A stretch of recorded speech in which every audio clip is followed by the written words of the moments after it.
Hello, my name is Ernesto Gonzalez. I'll be talking about the four questions posed for the poem or by the short story by John Updike, ANP. Does Updike use Freytag's pyramid to structure the story? I believe he does. The introduction basically is when the narrator sees the three young ladies enter the store, and he describes each one and how they are dressed and how they are partially undressed as well, but how their tan lines show, how straps off of a bikini fall off of a shoulder. Um, she also describes the manners in which they walk, mainly Queenie, the leader of the group, how she walks with her heel first and then almost like if she's normally used to walking with high heels.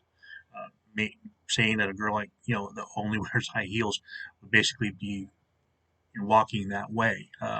If you wore a sneaker, you wouldn't be doing that. The rising moment to the story is as they go around the store, looking at everything, the tension of when are they going to come up to the counter and basically pay for whatever item that they have looking for. Um, pickled herring. But the other thing is the fact that there's also that rising tension, the manager walking back and forth, and how the narrator Sam is basically how he sees them. He sees his coworker as someone close to his age, almost an equal, but yet the manager.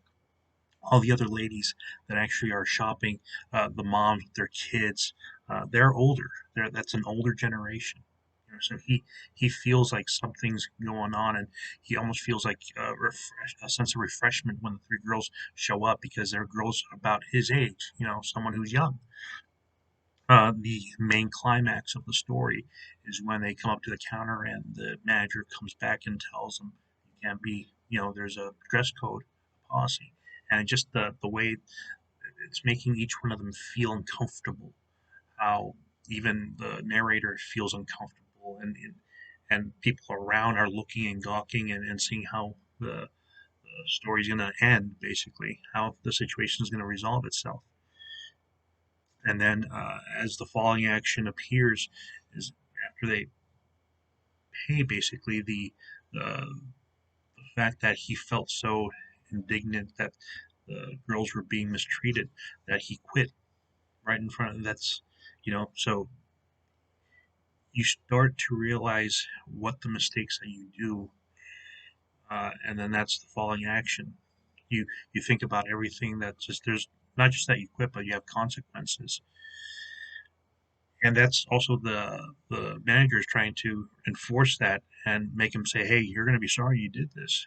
But then the end, the very last part of the pyramid, that sort of redemption, that because he goes out there and he's like, I did something right for because I felt that the oppressive older generation should realize that we have feelings too.